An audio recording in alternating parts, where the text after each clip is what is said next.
Hey everyone, how are you all? I hope you are all good. So this is Apurva and I will going to share the most important topic for English grammar. आज मैं English grammar के कुछ ऐसे important topics के बारे में आपसे बात करूँ जो एग्जाम में बार बार पूछे जाते हैं। मैं स्पेशली किसी एक एग्जाम को टारगेट करके नहीं बता रही हूँ, मैं ओवरऑल एग्जाम के बारे में बता रही हूँ। चाहे आप एसएससी हो, आपका बैंकिंग हो, आप किसी भी टीचिंग एग्जाम की तैयारी करो या फिर कोई भी एग्जाम, यदि आपका इंग्लिश आना है तो सबसे पहली चीज जो है आपको आनी चाहिए। यदि आपका इंग्लिश बिल्कुल जीरो है तो ये हम इंग्लिश की शुरुआत कैसे करें, हम इंग्लिश किस तरीके से सब्जेक्ट को अच्छा करें। तो देखो, यदि आप बिगिनर हो और आपको नहीं पता कि इंग्लिश हमें किस तरीके से पढ़नी है, और हम सब चाहते हैं कि ऐसे इम्पोर्टेंट टॉपिक्स के बारे में हमें पता चल जाए जिससे हमारे पासिंग मार्क्स आ जाए। मैं पासिंग मार्क्स नहीं, मैं उससे भी ज़्यादा मार्क्स के बारे में आज आपको डिस्कस करने वाली हूँ। सच बताओ गाइज। और एक चीज़ और बता दूँ मैं आपको, सबसे पहली चीज़, जब आप मन में सोच लोगे ना कि मुझे ये चीज़ सीखनी है, आप डेफिनेटली सीख लोगे। कोई भी सब्जेक्ट या कोई भी काम इतना डिफिकल्ट नहीं होता है जितना आप अपने माइंड में उस चीज़ की मेमोरी बना लेते हैं। इंग्लिश शुरू करने का इंग्लिश सीखने का सबसे जो बहुत अच्छा तरीका है ना, सबसे पहले तो आप अपने मेंटली खुद को प्रिपेयर कर लीजिए कि हम सीखना है। आप बिगिनर हैं तो मैं उसके लिए ही बता रही हूँ, ये स्पेशली फॉर बिगिनर्स के लिए ही है ये वीडियो।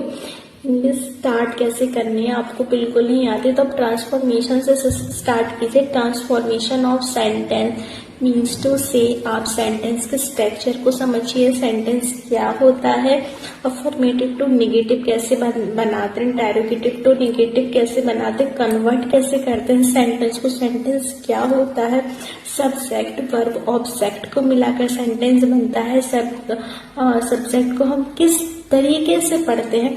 तो सबसे पहला जो स्टेप है वो है ट्रांसफॉर्मेशन ऑफ सेंटेंस। हालांकि काफी सारे जो टीचर्स होते हैं या काफी सारे बोल सकती हूँ जिनसे भी हम पढ़े, सबका मेथड्स अलग अलग होता है। बट अभी तक जो चीजें मैंने फॉलो की हैं खुद पर या जो मैंने स्टूडेंट्स पे फॉलो की है, तो वही चीज आपको बता रही हूँ कि यदि आप बिगिनर है तो ट्रांसफॉर्मेशन ऑफ सेंटेंसेस स्टार्ट कीजिए।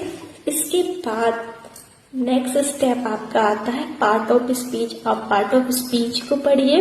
पार्ट ऑफ स्पीच कहने के लिए सिर्फ एक टाइप का होता है, जैसे नाउन हुआ, प्रोनाउन हुआ, एडजेक्टिव हुआ, verb. But literally guys, noun बहुत बड़ा टॉपिक है और आप किसी स्कूल के स्टूडेंट नहीं है जो आपसे पूछा जाए कि मुझे प्रॉपर नाउन बता दीजिए, मुझे मटेरियल नाउन बता दीजिए। आपको एरर फाइंड करने के लिए आएगा तो एरर आप कैसे फाइंड कर पाएंगे, राइट। तो आपको सारी चीजें डिटेल में पढ़नी पड़ेंगी।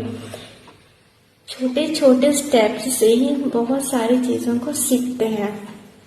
आपने ट्रांसफॉर्मेशन ऑफ सेंटेंस पढ़ा, आपने पार्ट ऑफ स्पीच पढ़ा। आफ्टर दैट देखो, वोकेबलरी बहुत ज्यादा है और एग्जाम में पर्टिकुलर हम काफी सारी चीजें पढ़ते हैं, बट वोकेबलरी उतनी ज्यादा नहीं आ पाती है। हो सकता है कि जो हमने पढ़ा वो ना, बट वोकेबलरी तो ये है कि डेली हमें पढ़ने की हैबिट्स बनानी पड़ेंगी।